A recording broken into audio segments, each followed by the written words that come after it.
Some Tatars, Sunni Muslims of Turkic origin, fear a return to Stalinist repression despite official promises to respect their rights and freedoms. Others say dealing with Russia is the best way of ensuring their people can flourish.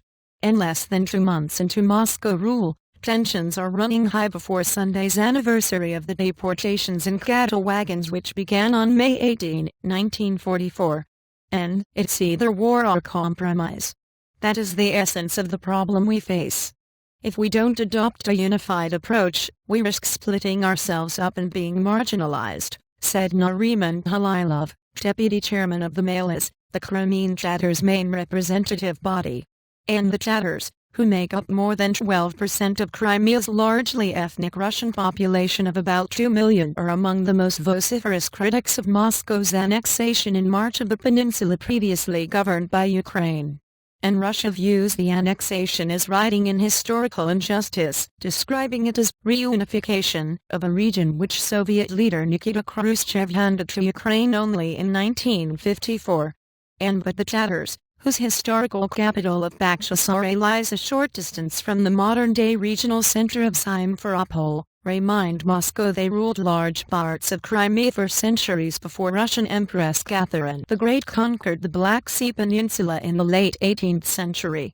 And Stalin accused the Tatars of sympathizing with Nazi Germany, and many of the estimated 200,000 deportees died on their way into exile in Central Asia and Eastern Russia.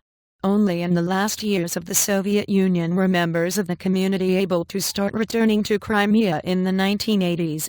And many Tatars boycotted a referendum on March 16 when local authorities say 97% of those who voted opted to join Russia. Kiev and the West derided the exercise as illegitimate.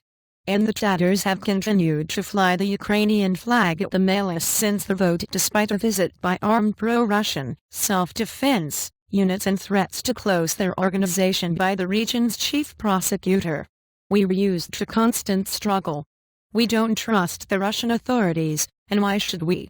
They have always opposed the Crimean Tatars, Dzhelyalov said. And the Mejlis former leader, Soviet-era dissident Mustafa Tchmeliyev, says he is banned from setting foot on Crimean soil. And good riddance Kiev. And while the Mejlis is the largest Crimean Tatar organization, some smaller groups are happy Russia has taken the region under its wing. One such group, Miliferka, says Kiev had done little to rehabilitate the Crimean Tatars in the 23 years since the Soviet Union collapsed. And in less than 2 months Russia has done far more for the Crimean Tatars than Ukraine ever did. Only after Crimea became part of Russia did Kiev even remember that we exist, said Miliferka's chairman, Vasily Abduraimov. And Russian President Vladimir Putin recently awarded Abduraimov the Order for Services Before the Fatherland, second class, for backing the annexation. And among the reasons Abduraimov cited for his support of Russian control were the security of knowing that Crimea will be protected by a strong, respected power in a presidential decree making Crimean Tatar one of 3 state languages on the peninsula alongside Russian and Ukrainian. And Miliferka says the Mejlis is a Western project whose aim is to integrate the Crimean Tatars into Europe rather than Putin's planned Eurasian Union of former Soviet states. And we believe it's better for us to look east to Eurasia, especially as the center of world economic development is gradually shifting to countries like China and India, Abduraimov said. And Dzhelyalov said the Mejlis and Miliferka have the same aims: the revival of the Crimean Tatar people and respect for their right to free speech, education in their own language, property rights and real representation in government, but that the 2 groups' methods are different. And flying the flag, and Rustam Timirgaliev, Crimea's deputy prime minister, told Reuters that Russia now treated the Tatars in an absolutely open and democratic manner, and that they had been given ministerial posts in the latest government. And Russia guarantees that all rights and freedoms of the Crimean Tatars will be respected, he said.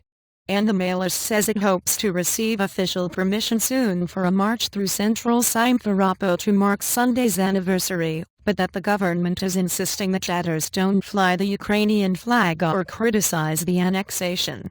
And after the annual march, the Mejlis typically adopts a resolution on its demands to the local authorities.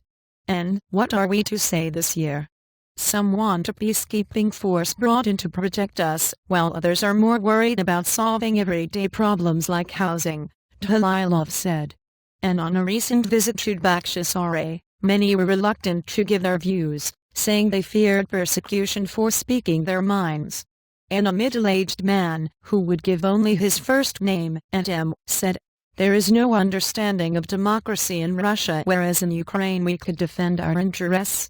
The Russians refuse to recognize that we are the native people here, not them." And Adam said the new authorities were deliberately trying to split the Tatar community from within. "Now people have started asking me whether I'm for Mejlis, the current leader of the Mejlis, or some other group." And standing outside a mosque in Simferopol, pensioner Akim said the uncertainty of not knowing how life would be under their new rulers was tormenting Tatars most. And Akim said life was hardly easy under Ukraine. For 20 years they failed to build a school or install drainage systems in our district. It's because this is known as a Tatar district, he said, also asking that his last name not be published. But our relations with the Russians are worse. We know perfectly well who deported our families in cattle wagons and don't know how it will turn out this time. Editing by Timothy Heritage and David Stamp.